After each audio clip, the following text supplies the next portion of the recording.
why it's special and all on circumstances and all of that, I decided to go back to a couple of my very, very, very early coins, probably, if not the first, one of the very, very first coins that I actually bought, as opposed to just pulled out of circulation, like, began collecting Lincoln cents and Jefferson nickels, when I was a pretty young kid, but as a, relatively early teenager,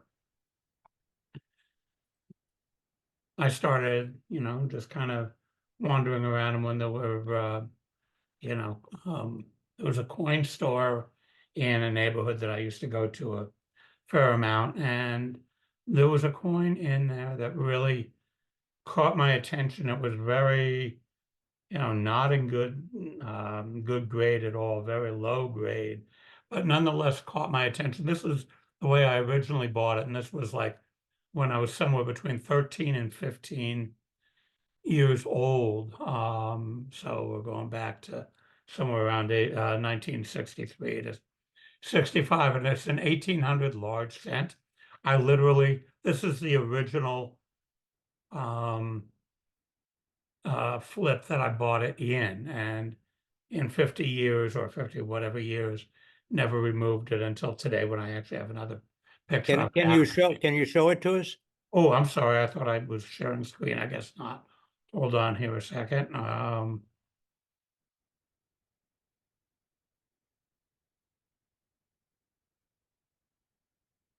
There we go.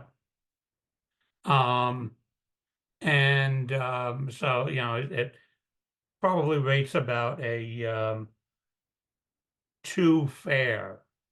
Um, the lowest grade I could find a price for it. Well, let me before I get there, I bought it, like I said, for 30 cents, and in more recent years, I began um, looking at it a little bit in more, whoops, wrong direction, in detail, and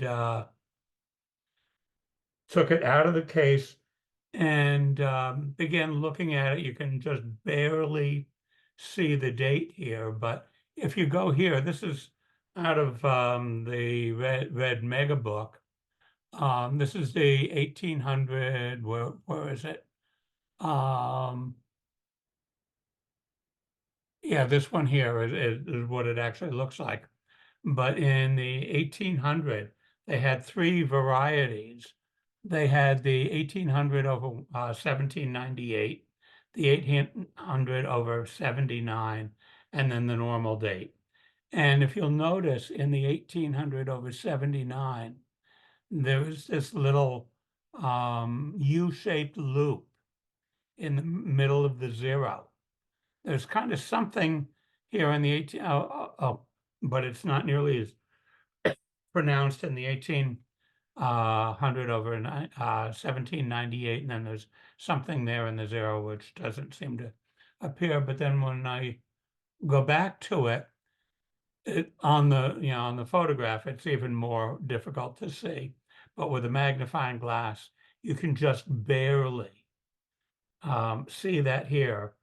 And in today's actually, it was in the current online edition of Coin World at 8 AG3, so about good three. This one, the 1800 over 79, lists at $80. And I bought it as just a regular 1800 for 30 cents, 50 some years ago. And it was, like I said, the fun part is that it was one of the very first coins I ever bought and paid real money for as a coin collector. Here is the back, the reverse of it. The reverse is in a little bit slightly better shape than the obverse, obviously. But so that is one of them. And kind of an interesting story about this coin is when I brought it home. I was real proud of it at 15 years old or 14 years old, whenever I bought it. Just a real interesting and rare coin. It got my father's interest. My father's never was never a coin collector, but when I was, oops, I thought I had turned that one around, so it's sideways. Sorry about that. When my father was doing some renovations or remodeling or something in the very first house that my parents bought, that, we moved out of when I was 4 years old, but he had found, in tearing up the floorboards, he had found this 1802 large cent. And when I showed him my 1800 that I was very proud for having bought as one of my first ever purchases, he gave me this. And so I've had this again ever since, for all, basically pretty much my whole adolescent to senior life. Um, and here's the back of this one. A real interesting thing. Was that the one? I think that was it. This is the 1802, and the 1802 again has three variations. There's the normal reverse, which has 1/100th as the denomination. It says 1 cent on it elsewhere. Then there's the 1802 fraction 1/000, and then there's the one with the regular fraction 1/100, but it doesn't have these stems that are here and here and here and here, but they're missing on this one. So it's the stemless wreath. Now, going back to the date of it, wait, no, that wasn't it. I'm sorry. Here, and again, it's flipped on its side. Sorry, I thought I had turned it around. I don't think I can do it from this screen, but you can't really read. Here's the one, and then here's the fraction bar, and then this is kind of obscured.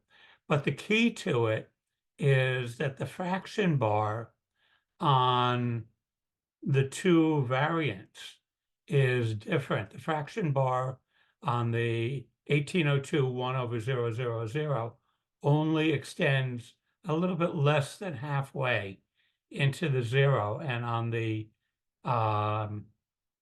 1800 over, with the normal date, it extends most all the way over the zero. So in looking at it, what I determined, where was that? Back one more, I think. Whoops, no. Here we go. Notice that the fraction bar extends less than halfway across. So by that, it indicates that it's um, the 1/000 variety. And this one is a little bit better shape than the 1800. And again, this was, my father found it in the house that that they had bought before I was born. And it was a house back from the early 1800s in Newark, New Jersey. And he just randomly found it when he was doing construction. And now, looking it up again in Coin World in AG3, which I think that this probably definitely qualifies as that. This piece is now worth $115. So all kind of fun. So, and those are two of the oldest pieces in my collection.